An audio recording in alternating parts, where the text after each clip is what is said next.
কলকাতার উপর সূর্য অস্ত যাওয়ার সাথে সাথে নাখোদা মসজিদের গম্বুজগুলিতে উষ্ণ আলো ছড়িয়ে পড়ে।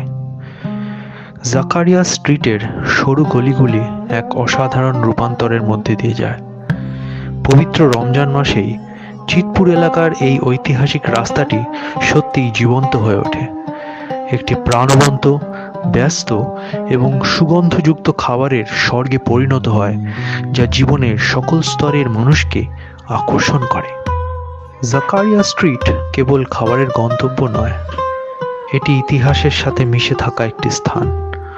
ঊনবিংশ শতাব্দীর কচ্ছি মেমন ব্যবসায়ী এবং সম্প্রদায়ের নেতা হাজি জাকারিয়ার নামানুসারে রাস্তাটি পূর্ব ভারতের বৃহত্তম মসজিদ রাজকীয় নাখোদা মসজিদের দিক দিয়ে যায়।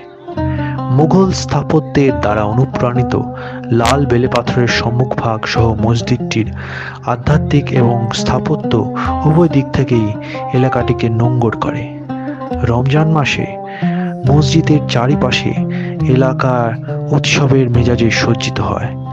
রাস্তাটি আলোকিত হয় এবং একটি বিশাল রমজান মোবারক সাইনবোর্ড সকল দর্শনার্থীকে স্বাগত জানায়। এখানে আপনারা যখন আসবেন, প্রচুর দর্শক আপনাকে স্বাগত জানাবে।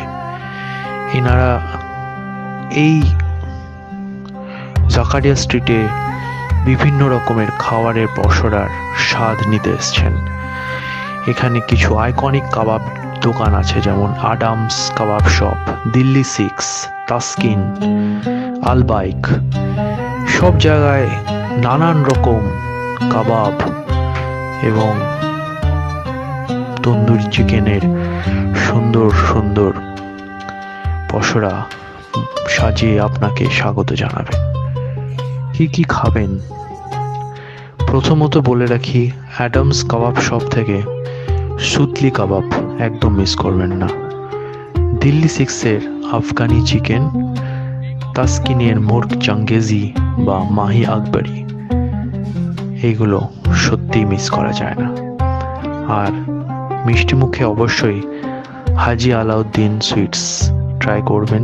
32 হালুয়া, 32 রকম ইনগ্রেডিয়েন্ট দিয়ে এই ডার্ক, ডেন্স এবং খুব রিচ একটা হালুয়া কখনোই মিস করবেন না।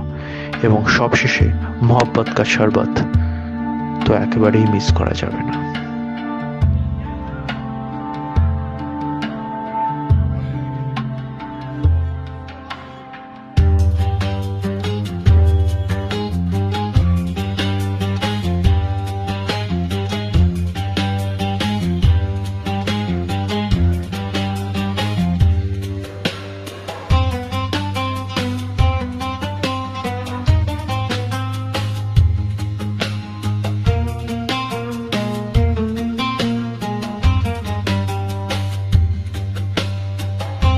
এখানে আসার সবচেয়ে সুন্দর বা বেস্ট সময় হচ্ছে সন্ধ্যা 6টা থেকে রাত 10টার ভেতরে।